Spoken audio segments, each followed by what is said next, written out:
Deux marionnettistes étaient assis à l'intérieur du torse, chacun contrôlant un bras et avec leurs mains libres, ils bougeaient sa tête et sa langue. À l'intérieur, un petit écran leur montrait les autres acteurs, leur permettant d'interagir. Un troisième homme à l'intérieur de la queue la faisait remuer. Un autre était allongé sous eux, utilisant un soufflet pour faire monter et descendre la poitrine de Jabba. Il tirait également sur des ficelles pour bouger la bouche. Enfin, un opérateur radio contrôlait les yeux de Jabba, ajustant la dilatation des pupilles, leur direction et le clignement. Et entre les prises, une équipe frottait constamment du gel sur le corps de Jabba pour lui donner un aspect visqueux et répugnant. Si vous essayez de surfer sur un tsunami, vous pourriez penser que vous pouvez le chevaucher sur des kilomètres, mais les tsunamis ne se courbent pas comme les vagues de surf.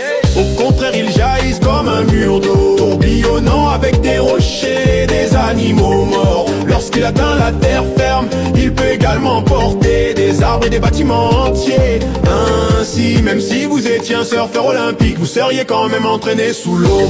La roue et celle-ci s'est arrêtée sur un mille pattes. Il en a donc attrapé un, elle a mangé, et il a diffusé cela en direct à des milliers d'abonnés. Chaque fois qu'il faisait tourner la roue, il mangeait ou buvait, c'est sur quoi elle s'arrêtait, y compris des vers et des geckos. Mais lorsqu'il a mangé les 1000 pattes vivants, si se sont coincés dans sa gorge et l'île s'est effondrée pendant la diffusion en direct. Tout a été diffusé sur les réseaux sociaux, ce qui signifie que ses followers l'ont vu mourir à l'écran. Si quelqu'un tire sur un méchant, celui-ci peut-il simplement sauter dans un plan d'eau et être protégé de la balle? Eh bien l'eau est plus lourde que l'air et une fois que la balle frappe la surface, elle doit repousser l'eau lourde sur son passage. Cela crée une résistance qui la ralentit et en quelques mètres seulement elle perd la majeure partie de sa vitesse. Et comme l'eau exerce une pression inégale sur la pointe, la balle est vacille, se tombe sur le côté, ce qui signifie que l'eau pourrait la ralentir suffisamment pour les protéger, à condition qu'ils aient plongé suffisamment profondément.